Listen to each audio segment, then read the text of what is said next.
સંસાધન આધારિત ઉદ્યોગો. પશુપાલન ઉદ્યોગ, ડેરી ઉદ્યોગ, જંગલ ઉદ્યોગ, મધમાખી સંવર્ધન ઉદ્યોગ, મત્સ્ય ઉદ્યોગ, માંસ ઉદ્યોગ, રેશમના કીડા સંવર્ધન, મરઘા બતક આધારે ઉદ્યોગોના પ્રકારો: ગૃહ ઉદ્યોગ, ટચુકડા ઉદ્યોગ, નાના કદના ઉદ્યોગ, મધ્યમ કદના ઉદ્યોગ, નાના માલના આધારે ઉદ્યોગ. કૃષિ આધારિત ઉદ્યોગ, પશુ આધારિત ઉદ્યોગ, સમુદ્ર આધારિત ઉદ્યોગ, ફળ આધારિત ઉદ્યોગ, ખનિજ આધારિત ઉદ્યોગ. સાર્વજનિક ક્ષેત્ર એવા ઉદ્યોગો કે જેની માલિકી સરકારની હોય છે.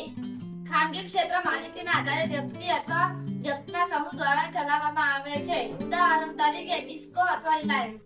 સહકારી ક્ષેત્ર આવા ઉદ્યોગ કાચા માલના ઉત્પાદકો, કામદારો અથવા બંનેના અધિકારમાં હોય છે, તેના દ્વારા ચલાવાય છે. ઉદાહરણ તરીકે આનંદની અમૂલ ડેરી. સંયુક્ત ક્ષેત્ર જેની માલિકીની સરકાર અને વ્યક્તિની હોય છે. ઉદાહરણ તરીકે મારુતિ લિમિટેડ. પશુ આધારિત ઉદ્યોગો, ડેરી ઉદ્યોગ, માંસ ઉદ્યોગ, સમુદ્ર આધારિત ઉદ્યોગો,